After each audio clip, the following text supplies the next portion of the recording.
Boa noite para você que acompanha o TJ UFSC. Estamos chegando ao final do primeiro semestre de 2016. As férias já estão quase aí, mas ainda tem muita coisa boa por aqui. Essa é a penúltima edição do TJ UFSC deste semestre. Então, vem ficar conectado no telejornal diário produzido pelos alunos do curso de jornalismo da Universidade Federal de Santa Catarina, que já está no ar e ao vivo pelo streaming da UFSC. Começamos com uma notícia importante para você, estudante. A partir desta segunda-feira, a Pró-Reitoria de Assuntos Estudantis, a PRAE, vai abrir o agendamento online de horários para as entrevistas com as assistentes sociais. Essas entrevistas são para aqueles alunos que estão fazendo novos cadastros socioeconômicos ou que tiveram seus cadastros vencidos em 2015 e que ainda não foram renovados. Esses horários são para entrevistas agendadas para as semanas do dia 18 de julho até 12 de agosto. Amanhã será publicado o edital com as normas para a elaboração do cadastro socioeconômico para o segundo semestre de 2016. Ele será publicado no site da PRAE, onde você também encontra outras informações. A aprovação desse cadastro dá acesso aos estudantes de baixa renda aos auxílios da universidade. Jorge Amado, um dos maiores nomes da nossa literatura, deixou uma vasta obra para a história. Mas existe um lado pouco explorado do escritor, a sua militância política no Partido Comunista Brasileiro, o PCB. Conhecer e estudar essa parte da sua vida que ele pouco falava a respeito é o trabalho de um grupo de pesquisadoras aqui da UFSC. Elas trabalham em cima de um material raro, exclusivo, deixado pelo próprio escritor, conhecido como A Mala de Jorge Amado, que inclui também um romance inacabado do autor. O relógio discordava dos móveis da sala, antigos e pesados. Um relógio pequeno e moderno. Presente que Dalva recebera no último aniversário. Essas são as primeiras linhas de um romance inacabado e inédito de Jorge Amado, batizado com 2 títulos, Agonia da Noite e São Jorge dos Ilhéus. O romance foi escrito entre 1941 e 1942, na ditadura de Getúlio Vargas, que na época queimavam algumas das obras de Jorge Amado em praça pública por ser considerada propaganda comunista. Suas primeiras linhas foram escritas na Argentina, quando o autor se exilou no país. Sua saída do Brasil foi um pedido do Partido Comunista Brasileiro para ajudar a causa comunista, escrevendo a biografia de Luiz Carlos Prestes. Depois, se exilou no Uruguai. Lá, encontrou Rosa Luxemburgo, a comunista revolucionária e companheira de ideologia, a primeira a receber a mala com os manuscritos de 76 páginas e documentos do escritor baiano. Mais tarde, Rosa deixou a mala com a sua filha mais nova, Leonor, professora emérita e voluntária no Departamento de Línguas e Literatura Vernáculas da UFSC.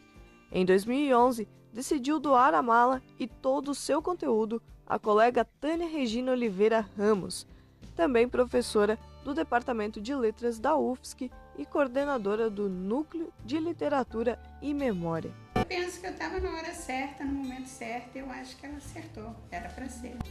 O conteúdo da mala é estudado pelo Nulime desde 2012, quando a estudante do curso de letras, Thalita Coelho, começou a catalogação das cartas, telegramas, fotografias e textos. Então, sim, mas o mais interessante, isso na minha opinião, porque o acervo dá muitas possibilidades de estudo, seria esse romance inacabado, que é uma obra muito militante de Jorge Amado, talvez a mais militante da obra dele, né, e que nunca foi publicado, que nem tem um fim, na verdade, e as correspondências. Assim, é o mais interessante, que foi o que mais me chamou a atenção quando eu li a primeira vez. Eu já li algumas vezes o acervo.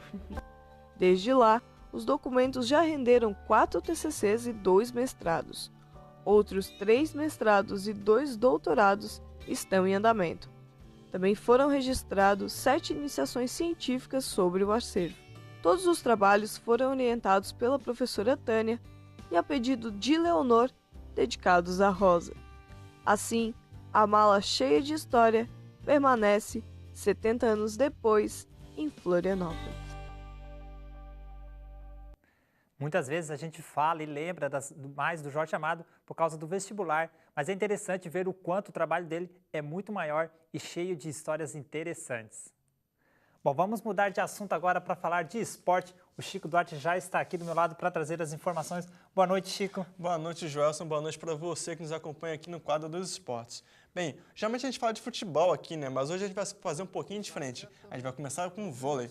Ontem, a seleção brasileira venceu a Itália por 3-0. A vitória foi na estreia da fase final da Liga Mundial de Vôlei.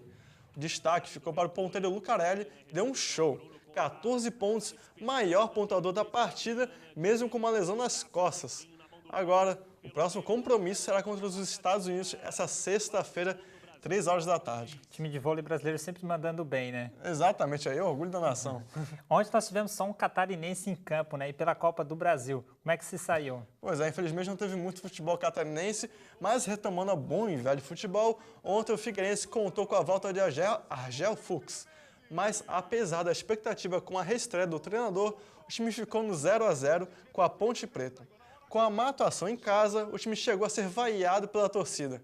A partida válida pela Copa do Brasil terá sua decisão lá em São Paulo no segundo jogo, dia 27 de julho.